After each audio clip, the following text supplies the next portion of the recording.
after you've cut out all your squares and you have them ready to go, I will give you your final paper. That is going to be a 15-inch by 19-inch railroad board. So it's a little bit thicker paper, and we're going to end up mounting these squares. So the fun part is getting to organize these and figure out where they're going to go and think about composition in that way. But before we do that, we need to measure out where we're going to glue the squares and draw that on there with a ruler so that then we can start placing them and figuring out where they're going to go. So I'm going to move all my squares off to the side, keep them safe over there. And we're going to measure out where they're going to go. Just in case some of your pencil lines are not covered up later, because we'll draw some lines that we're going to need to erase, you need to draw really lightly. So I've got a B pencil, you could use a HB, or a B pencil, and you're gonna press very, very lightly. So the goal is we're gonna have a 2-inch border all the way around. Then we will have our 3-inch squares spaced out with 1 inch between each square. So in order to do that, I'm going to go ahead and first start with the 2-inch border on the left side. So I'm gonna get one of the larger rulers. I'm going to line the edge of the ruler up with the edge of the paper, and I'm going to make a mark at 2 inches, keep it really light, and then make another mark at 2 inches down here. And then I'm going to very, very lightly connect those 2 marks.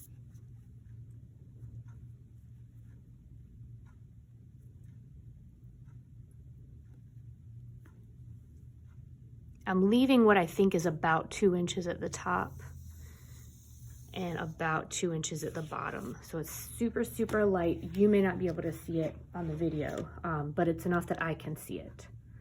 So now I'm gonna go ahead and make the top border. That's also gonna be 2 inches.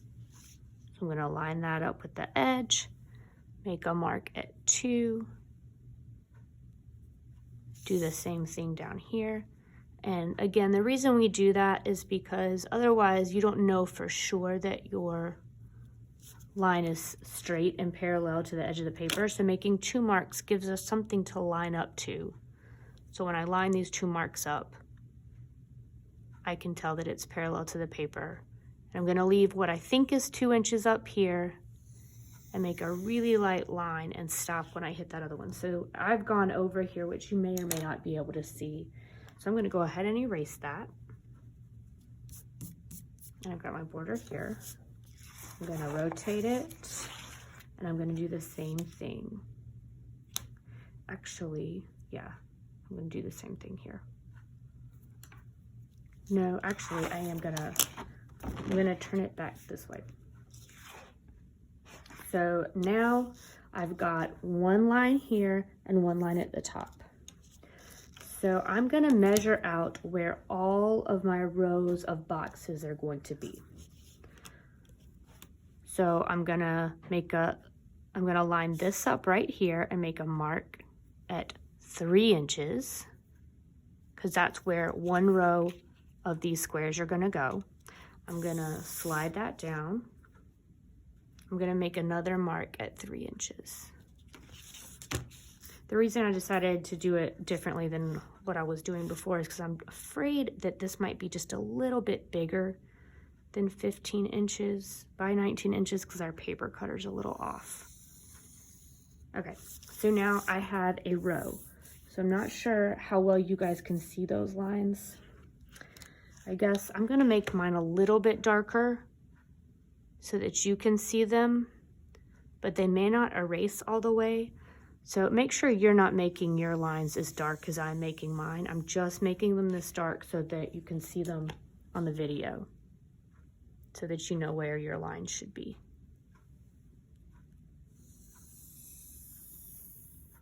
Okay, so now I've got 2 lines. I'm gonna go ahead and make the 1-inch border. So I've got, basically, this is gonna be a row for where I put 4 different squares. And now I'm gonna want a 1-inch border between the next row. So I'm gonna measure out 1 inch. I'm gonna slide those away. I'm actually gonna line up this line right here with that inch mark. So that's the 3-inch mark. So I'm just gonna line it up there. It's easier for me to do that than to try to line the edge of the ruler up. So that line goes right through that 3-inch mark, and I'm gonna make a mark at 4 inches. I'm gonna scoot it down and do that one more time.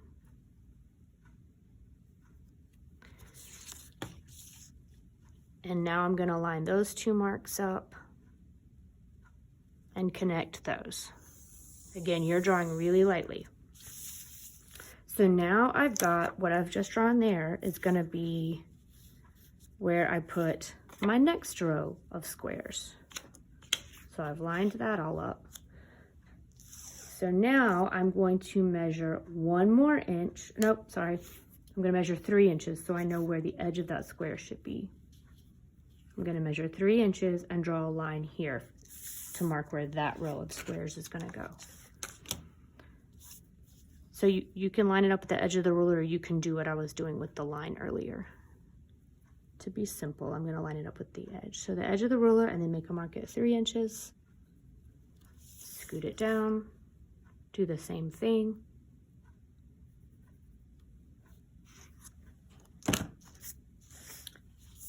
And then I'm going to connect those 2 marks.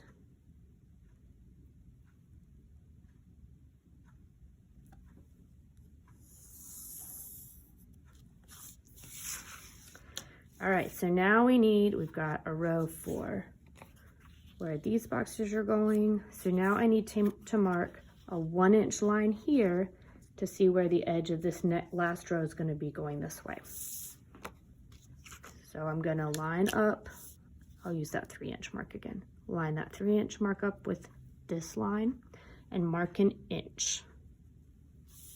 Move it down, do the same thing, and then connect those 2 marks together.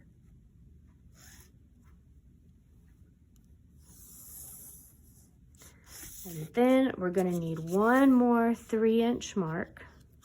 So I see where all this is gonna go. I'm gonna put 1 more line right here so I know where the edge of this square should be going. So I'm gonna line this up and make a mark at 3 inches. Slide it down, do the same thing.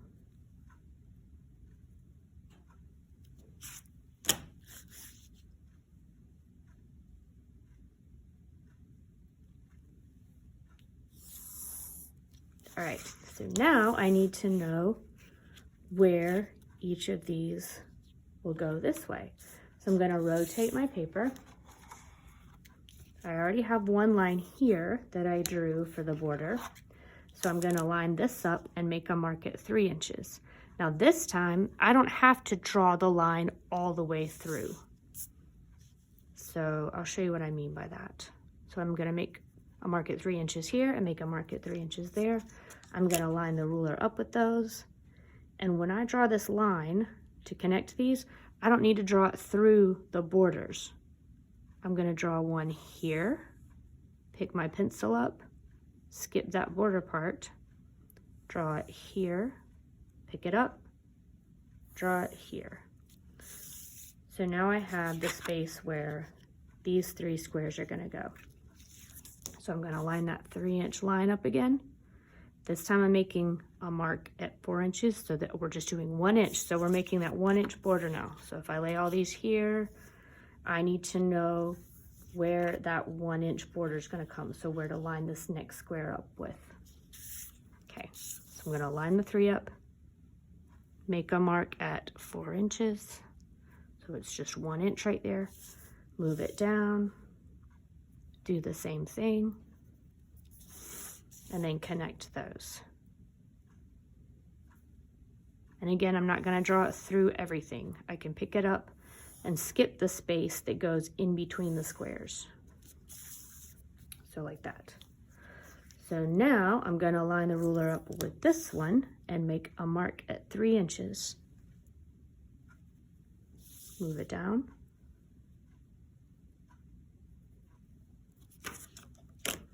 and then connect those.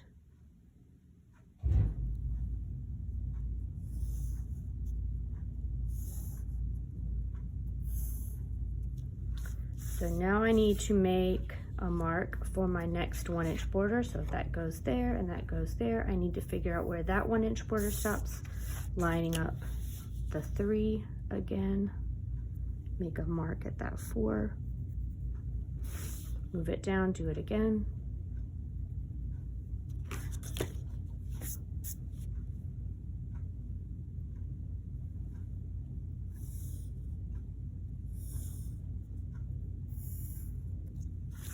Okay, so we've got a row for these. Now we need to see where does this next square stop. So I need to make a mark at 3 inches again. So line this up, make a mark at 3 inches. And we're gonna have to do an extra row on this side because it's not a square. It's gonna be, one row is gonna have 3 squares in it and the other row is gonna have 4. So this row, we need to make 1 more. Okay, so I need to make a 1-inch border here, line the 3 up, make a mark at the 4, scoot it down.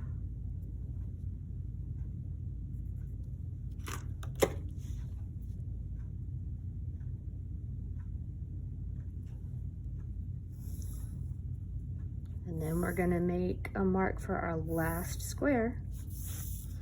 I'm gonna line it up with that last line, make a mark at 3 inches to see where those squares are gonna stop.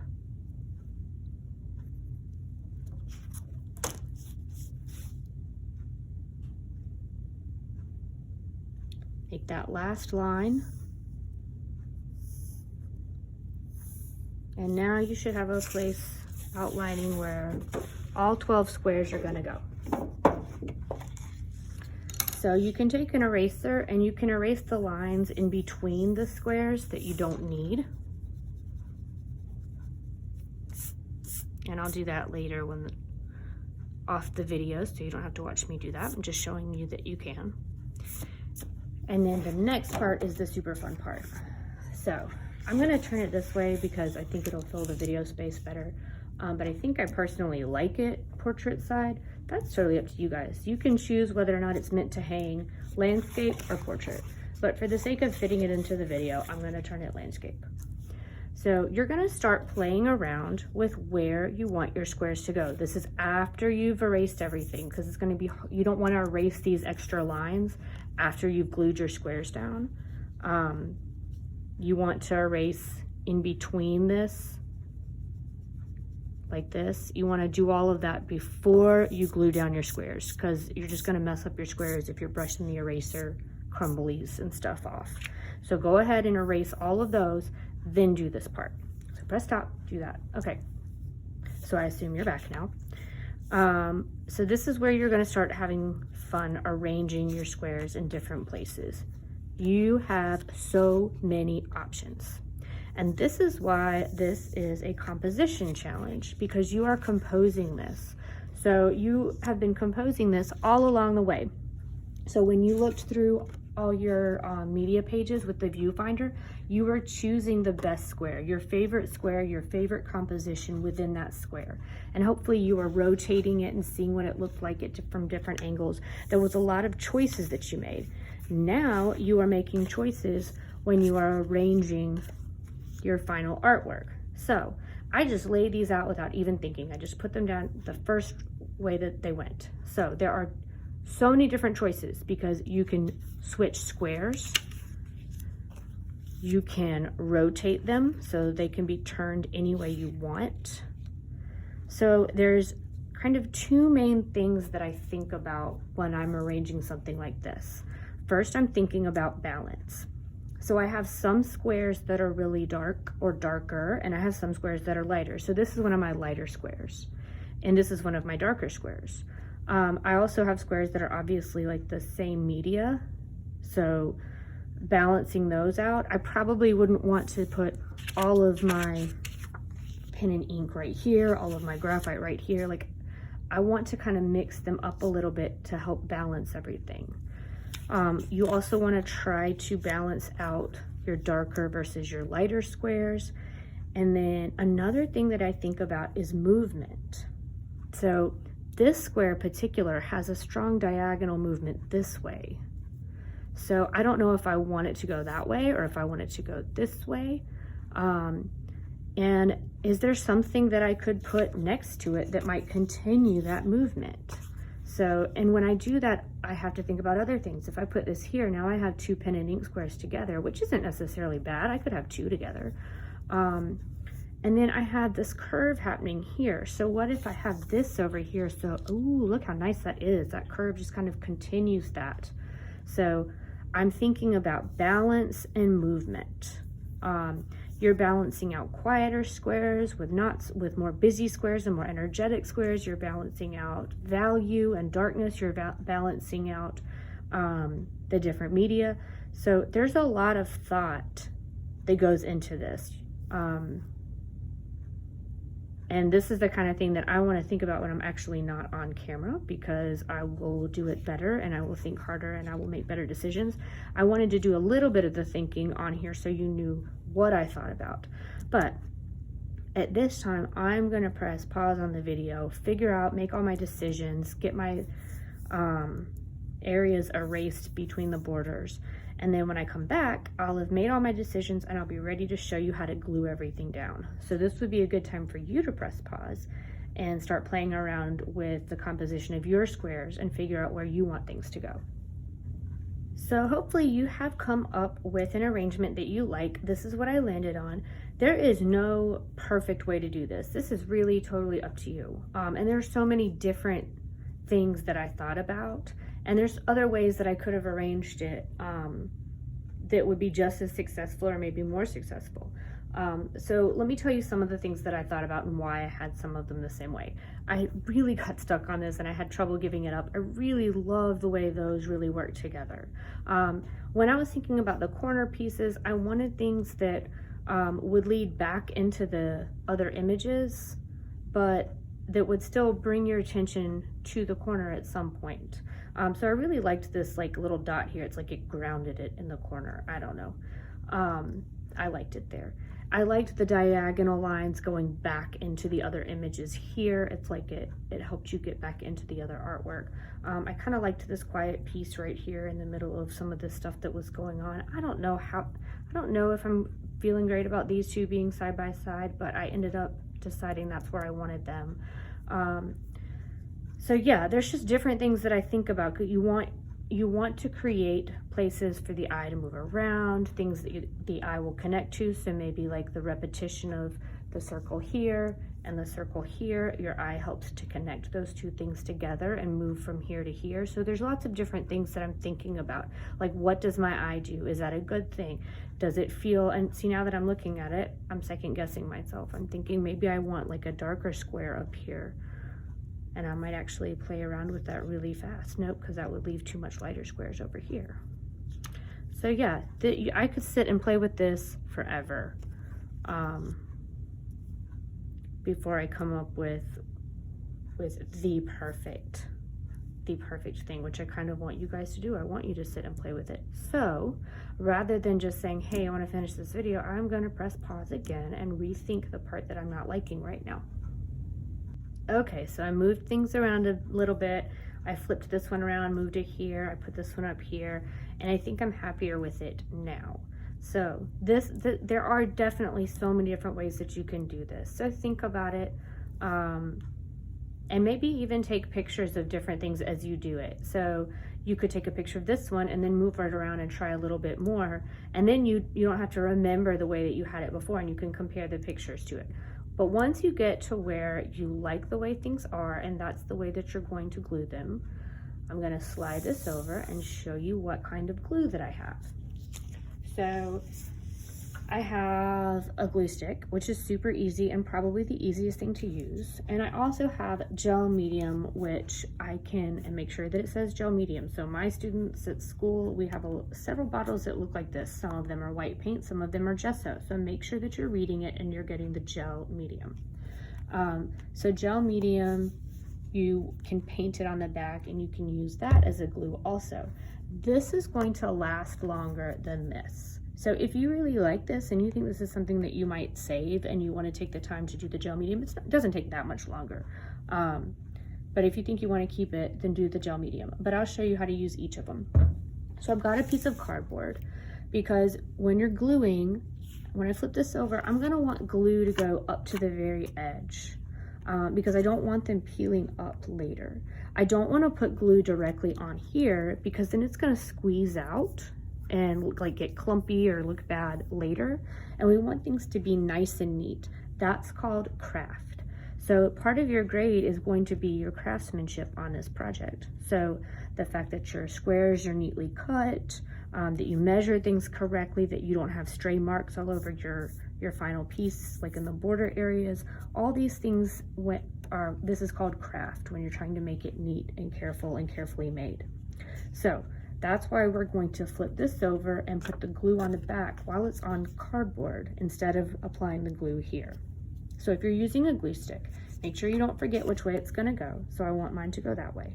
So I'm gonna just flip it this way and make sure that after I glue it, I just flip it back and put it directly there. So I'm gonna put it here. I'm gonna use the cardboard so that I don't get it all over the table. And I'm going to hold the square right here and just glue straight off onto the cardboard. Because if the square moves and then I lay it back down, I might lay it down on top of the glue. And I don't want to do that because then it could get glue on the front of it. So I'm just gluing straight off onto the cardboard. And I'm also, the reason I did it in the top corner up here is because I'm gonna have another place on the cardboard for my next square so that I make sure I don't put the front on top of any of the glue. So I'm gonna flip it over. I'm gonna be careful not to touch the border with my sticky fingers. I'm gonna line up one edge of my square, so the bottom, and then carefully press it so that it sticks all the way around without any wrinkles or bubbles. So that is how you do it with the glue stick. So if you'd rather use gel medium, I've got that. I'm going to put a little bit of it in a palette.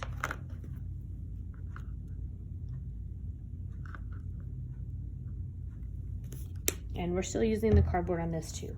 And you need a paintbrush. I got a wide flat paintbrush, something that I can paint quickly with because it's not too small.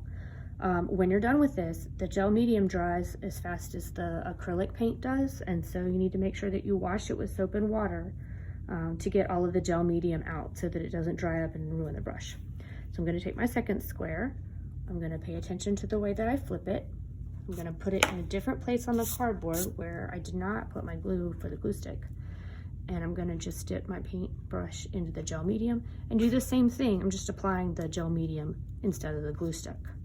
So I'm gonna brush straight off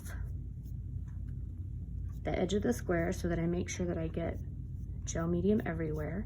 And you have to do it fairly quick because it dries, I don't know, it dries after a few minutes. Flip it back, same thing. I'm gonna line this up with the edge of the square very carefully to make sure it's not crooked. And then carefully, without smudging all the charcoal, tap it down. You can also get like a scrap piece of paper, since I don't want to smudge it with my finger, and I don't want to get glue that might be on my finger on the square. I'm going to carefully press with that. So both of these are valid ways to glue your squares down. So I'm going to pause the video, go ahead and glue all my squares down, and come back at the end.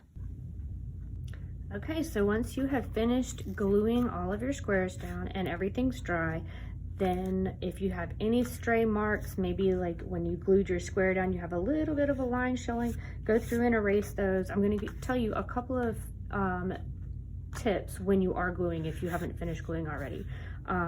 For a couple of the ink wash ones, the paper was warped a little bit. So after I glued it, I had to put like a book or something down on top while it dried to make sure that it stayed flat while it was drying. Just make sure that if you put a book on it, you don't have anything on the book that's going to end up getting onto your paper.